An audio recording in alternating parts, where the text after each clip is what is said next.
After 30 years of faithful service, Herb Jacobson retired from Tuscarora and Brian Abrahamson became the next executive director.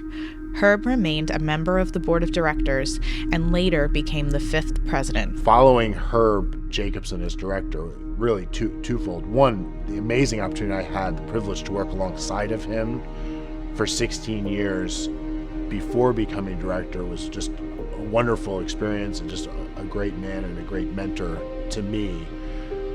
But what a crazy thing to walk into shoes that are that big and that difficult to fill. Really, that's tough. And but I'm grateful for his support for all those years. And even to this day, he's that phone call away. The person that really is the only other person that understands probably exactly what I'm going through that day.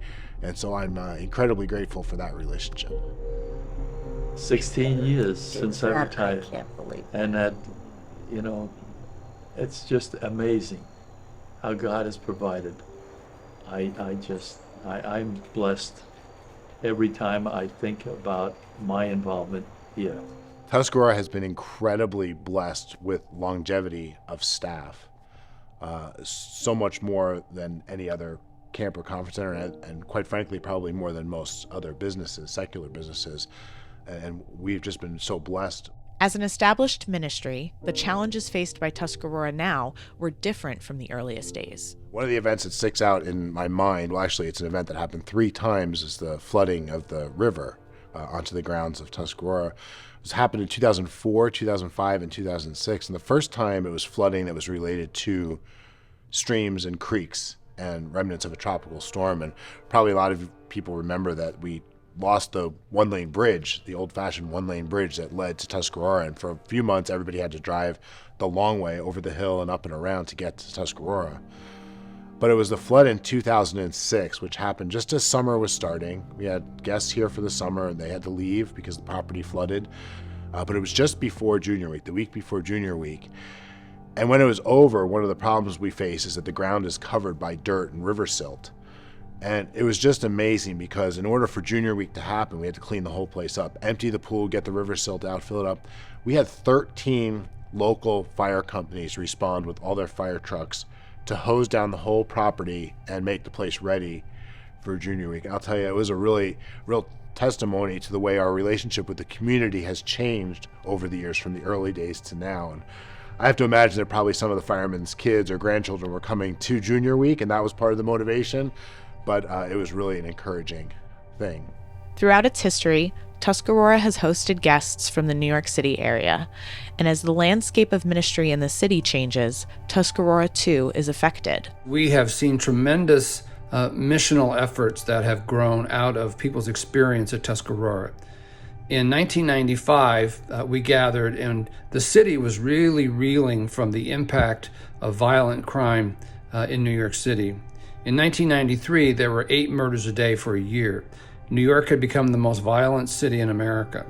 And at the 1995 Pastors' Prayer Summit, there were 30 churches that emerged that said that they would adopt a day a month to pray for the flourishing of New York, the expansion of the gospel, the reduction of crime, and that we would see the church united.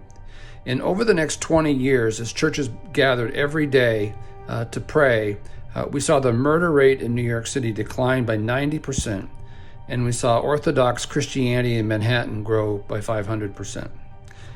There is no other human explanation for this remarkable change in the spiritual landscape of New York, and much of that was rooted in that encounter at Tuscarora. Over recent years, we've had 9/11, we had Superstorm Sandy, we had the flooding of Delaware River, and different things and crises that affected us. And initially, because they affected the metropolitan New York area, they had an impact on us.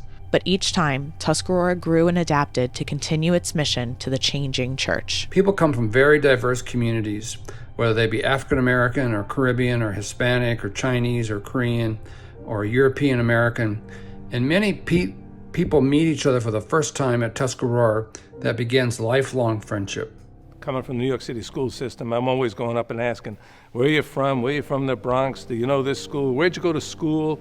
And there's that little bit of connection you start to establish, and then suddenly you realize you're like one of them, and they're like you, and you forget about all the stupid stuff that separates a lot of us, and you look at what's common between. In 2016, John Ahrens became the 6th president of the board of directors, and Tuscarora dedicated the Overlook Building, a new home for the summer staff, which was constructed through donor support and completed by volunteers under the direction of Gunvald Vixness. I was in the first year of staff, 1972, and I was a waitress then. We lived in that Laurel Longhouse, which in itself has a lot of stories to tell and interesting, and it was, it was old back then in 1972, but anyway, that was a lot of fun. In 2020, Tuscarora began the year with the busiest winter in its history, and in March of 2020, everything changed. As we sit here today, we're just emerging from this COVID crisis, or at least I hope and pray we're emerging from it. The COVID crisis presented us with so many different challenges. For a time, there was just no income. We had to shut down completely. Then there was a period of time where people would come, but in lesser numbers, and then other periods of shortened shutdown. And the future just seemed so uncertain. So after each pause or each closure, we had to reopen under a different set of guidelines, learning all over again how to operate. And it really presented a challenge to us. And on top of that, we lost an incredible amount of staff. Just the number of staff transitions that happened during that time. We lost 125 years of combined institutional knowledge during the time of COVID. And I think of you going through this COVID thing that's tougher than anything we've ever gone through. And I think if anybody's listening, if this is on, just pray for Brian and the staff that for each day that they don't have enough help. They don't have. It's tough and it's really hard. And but we know God can do it. He's done it before, and He's going to have His will.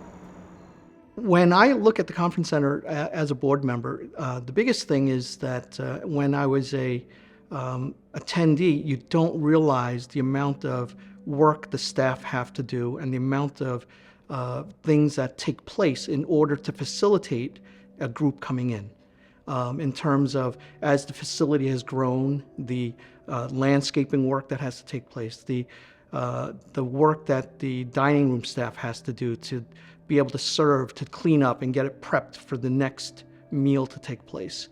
So there's just so much behind the scenes that as an attendee you don't find out, but when you're on the board and you have the meeting and Brian brings to us all the things that have to be discussed, all the challenges that have to be overcome in order for a camp or a conference to take place. The different crises that have faced us over the years, they seem to be for a period of time. They come and they go. They affect us for a week, for a few months. This one's different. The COVID crisis just seems to be something that's really reshaped our world, and it certainly reshaped the way we have to do the work in order for Tuscarora's ministry to happen. But it's been just amazing to see how people have responded to the need. And we lost millions in revenue, and people have made that up with, over $1 million of giving. One of the bright spots of COVID was seeing volunteers coming back, much like the way it was in the early days, where board members and get groups together to come up here and serve, different people just coming and jumping in wherever they could to help us function as we reopened and shut down and reopened again, just in order to be able to have summer camp the first year and other events in the following year. It was really an encouraging thing and a good reminder to us as we were preparing to celebrate it for our 50th anniversary. There's such a high degree of cooperation, and each one of our board members, you can see they're committed to that definition of ministry for sure. And so it's been a blessing to be a part of this board. There are so many stories of boards that struggle, that have issues, amongst the members. This board really, this is a great ministry that God has given us, and He's given us great board members, and that's been a blessing over 30 years.